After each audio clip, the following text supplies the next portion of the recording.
មានអារម្មណ៍ថាគ្រប់យ៉ាងផ្លាំងបដូរមានអារម្មណ៍ពេលនេះអូនព្រួលប្រែយើងដូចសក៏ក្រមិនដូចមុនទេមានរឿងអ្វីមៀងមេប្រាប់បងផងអូនថាអូនចិត្តលេងចង់បន្តបងអង្វរគុំចាក់ចេញពីបងដាច់ចិត្តឬឃើញទឹកភ្នែកសៅមកអូនថារឿងបងអូនមិនចង់ក៏បានឡើយពុតមែនហើយយើងមិនសំខាន់ដល់ឋានៈនឹងទេមិនតន់ដល់ពេលគេត្រូវខ្វល់ខ្វាយក្រៅក្រសាយភ្នែកមើលយូរកាន់តែឆ្ងាយនៅឡើយទ្រាំលំពុតមែនហើយកន្លងមកយើងគិតតែម្នាក់ឯ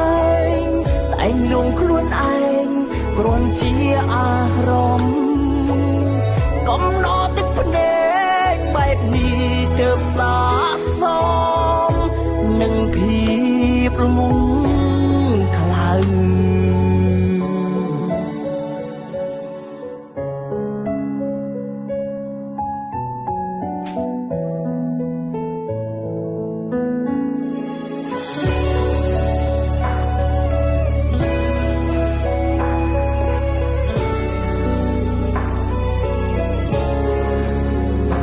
អូនថាអូនចិត្តលេងចង់បន្តបងអង្វរគុំចាក់ចេញពីបងដាច់ចិត្តឬឃើញទឹកភ្នែកសៅមកអូនថារឿងបងអូនមិនចង់ក៏បានឡើយពុតមែនហើយយើងមិនសំខាន់ដល់ឋានៈនឹងទេមិនតន់ដល់ពេលគេត្រូវខ្វល់ខ្វាយក្រៅក្រសាយភ្នែកមើលយូរកាន់តែឆ្ងាយនៅឡើយទ្រាំលំពុតមែនហើយកន្លងមកយើងគិតតែម្នាក់ឯងតែងលងខ្លួនឯងគ្រាន់ជាអារម្មណ៍កំណត់ទឹកភ្នែកបែបនេះទើបសាសមនឹងភាពងងខ្លៅ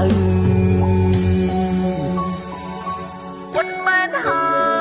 យយើងមិនសំខាន់ដល់ឋានៈនឹងទេមិនតន់ដល់ពេលគេត្រូវខ្វល់ខ្វាយក្រៅក្រសាយភ្នែកមើលយូរកាន់តែឆ្ងាយនៅឡើយទ្រាំល្ងងពុតមែនហើយកន្លងមកយើងគិតតែម្នាក់ឯងតែងលងខ្លួនឯងគ្រាន់ជាអារម្មណ៍កំណត់ទឹកភ្នែកបែបនេះទើបសាស